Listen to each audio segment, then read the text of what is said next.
السلام عليكم. هعمل لكم النهاردة أحلى عجينة بيتزا ممكن تشوفوها في حياتكم، في منتهى السهولة ومنتهى الجمال.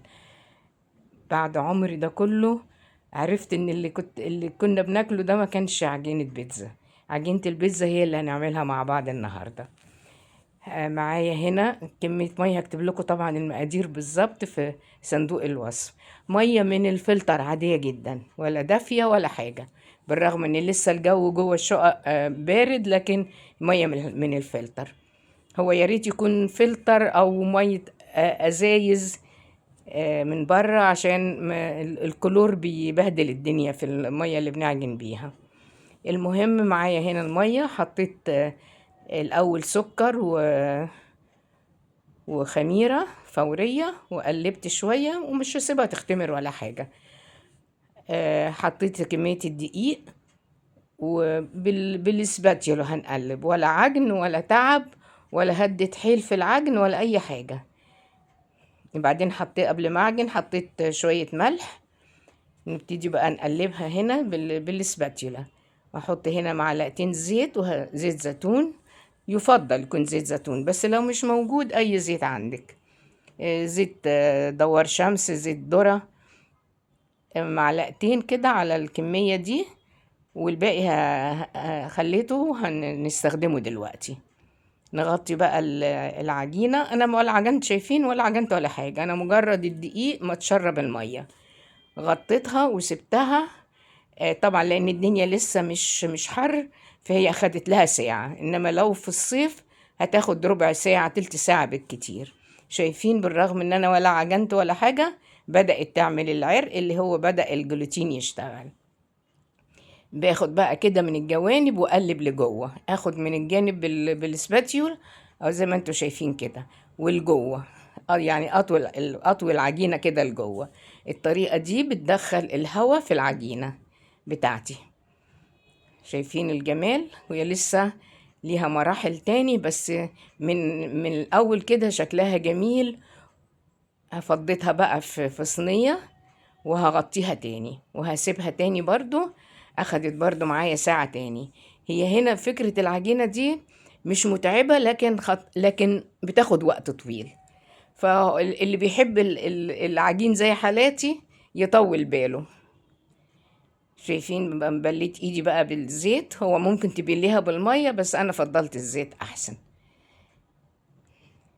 وابتدي اخد بقى واطول جوه كده، اخد من الاطراف واطول جوه.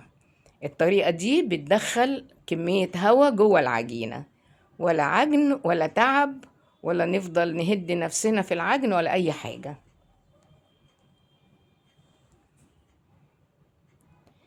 فانا بعد كده ان شاء الله الطريقه دي هعتمدها في البيتزا على طول، لان هي عجبتهم جدا جدا جدا. العجينه يا جماعه مختلفه تماما تماما عن اللي كنا بنعجنها للبيتزا. العجينه دي بتعمل كميه هواء وبتخلي فيه فقاعات جوه العجينه، فلما بتسويها بتدي قرمشه غير طبيعيه، في منتهى الجمال. والطعم كمان، مش بس القرمشة، طعم العجينة نفسها مختلف تماما عن الطريقة العادية اللي احنا كنا بنعملها. افضل هنا اخد من الاطراف واطول جوه، يعني كذا مرة. شايفين حتى انتم تلاحظوا انه انا لسه ما سبتهاش تختمر، ومن الهواء اللي بدخله فيها تحس العجينة فلافي و... و... وحلوة وناعمة كده وجميلة. هفضل اخد كده من الاطراف واطوي لجوه. ما فيهاش اي حاجة، سهلة جدا على فكرة. أنا اول مرة في حياتي اعملها، لان انا شفت فيديوهات اجنبية كتير على العجينة دي اللي هي بتعمل بيها بيتزا نابولي. بيتزا نابولي ما بتتعملش غير بالطريقة دي. ففعلا طعم البيتزا فرق بطريقة غير طبيعية. امسك بعد كده من نص العجينة وافردها واطوي. معلش انا سايبالكوا الجزء دوت طويل شوية، علشان تعرفي ان هي لازم نعملها كذا مرة. مفيهاش تعب، هي فيها متعة غير محدودة. ان انت شايفة العجينة كده طرية قدامك، لكن بتطوعك في اللي انت عايزة تعمليه فيها. بفرد، بشيل كده لفوق واروح تانياها. اغطيها تاني. دي تالت مرة بنسيبها تختمر. برضو اخدت مني ساعة ورجعت لها تاني. هنا شايفين عليت بقت قد ايه كمية الدقيق، شايفين جمالها في منتهى الجمال.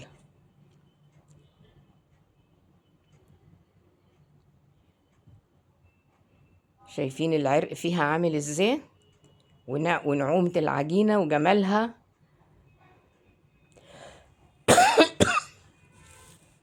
يا ريت اللي بيحب العجين، شايفين هنا بقى بتمط معايا ازاي جميلة.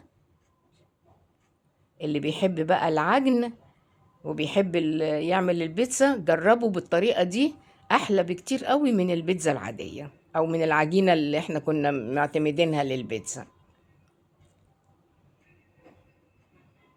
ولا فيها بيض ولا فيها لبن ولا فيها زبادي ولا فيها اي حاجة، دقيق ومية وخميرة ومعلقتين زيت.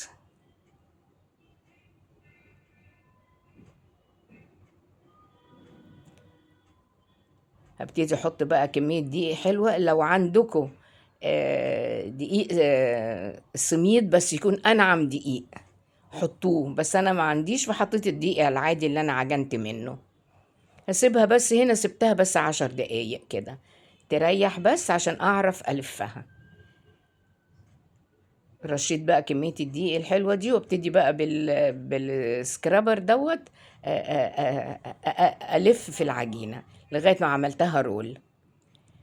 الكمية دي هقسمها 3 أجزاء، هيطلعوا معايا 3 صواني بيتزا. هسيبهم برضو، فعملت رشة دقيق وهسيبهم برضو يرتاحوا شوية، يعني حوالي 10 دقايق برضو. خلاص هي العجينة كده أخدت كمية الخمر بتاعتها وخدت كمية هوا جميلة، بس أنا هسيبها بس ترتاح شوية علشان أقدر أفردها. يعني شايفين العجينة طرية، هي بس الدقيق ده عشان أقدر ألمها بإيدي، إنما هي من جوه طرية جدا وزي ما انتوا شايفين كده وأنا شايلاها. هغطيها وهسيبها برضو حوالي 10 دقايق بس.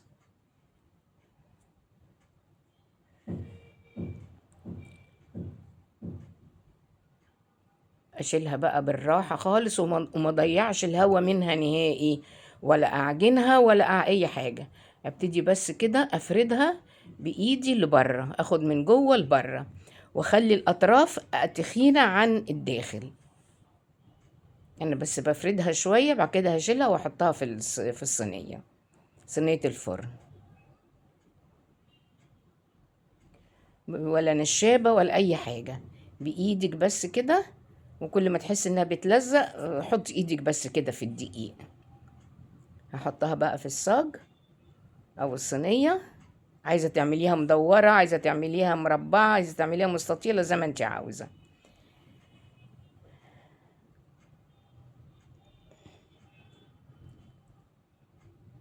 كمية الدقيق اللي انا استخدمتها هنا نص كيلو.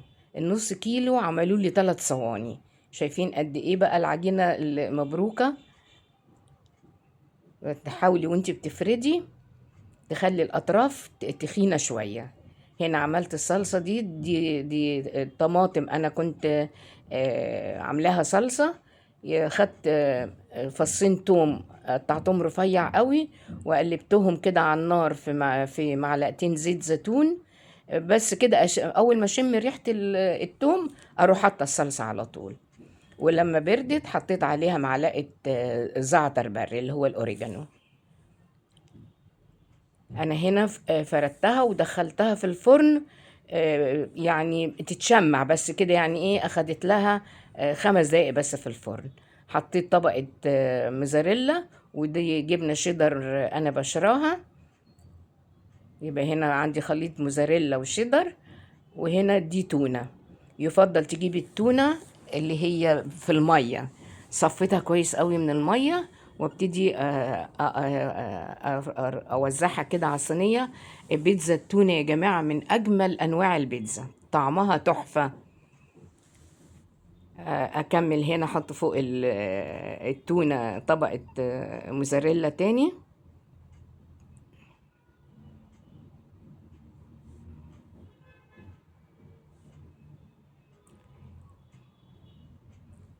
وبعدين احط الزيتون. الزيتون هنا في مقطع، وفي حسب الزيتون اللي عندك، وفي متشال منه البذر بتاعه. حطيت الوحدات الزيتون سليمة زي ما هي، وفي مقطع. هدخلها الفرن. انا نسيت اقول لكم، لما دخلتها الفرن الاول بالصلصة بس، حطيتها في اقرب رف لتحت. ولما طلعتها وعملت فيه وحطيت التوبنج، دخلتها وحطيتها بقى في اعلى رف فوق، اقرب رف للشوايه. شايفين الفراغات اللي فيها؟ قد ايه طريه وجميله، وقد ايه طعمها. لا والله يا جماعه بجد، مش فكره كمان فيها فراغات، بقت الاطراف مقرمشه جدا، وطعمها في منتهى الجمال. العجينه بجد، النوع العجينه دي خرافيه بجد. شايفين الفراغات وقد ايه هشة العجينة، وفي الاكل بقى في منتهى الجمال، مقرمشة كده، والطبقة اللي جوه طرية، في منتهى الجمال. يا ريت تجربوها، وبألف هنا وشفا للي هيجربها، ويدعي لي كده دعوة حلوة بالستر والصحة. وشكرا.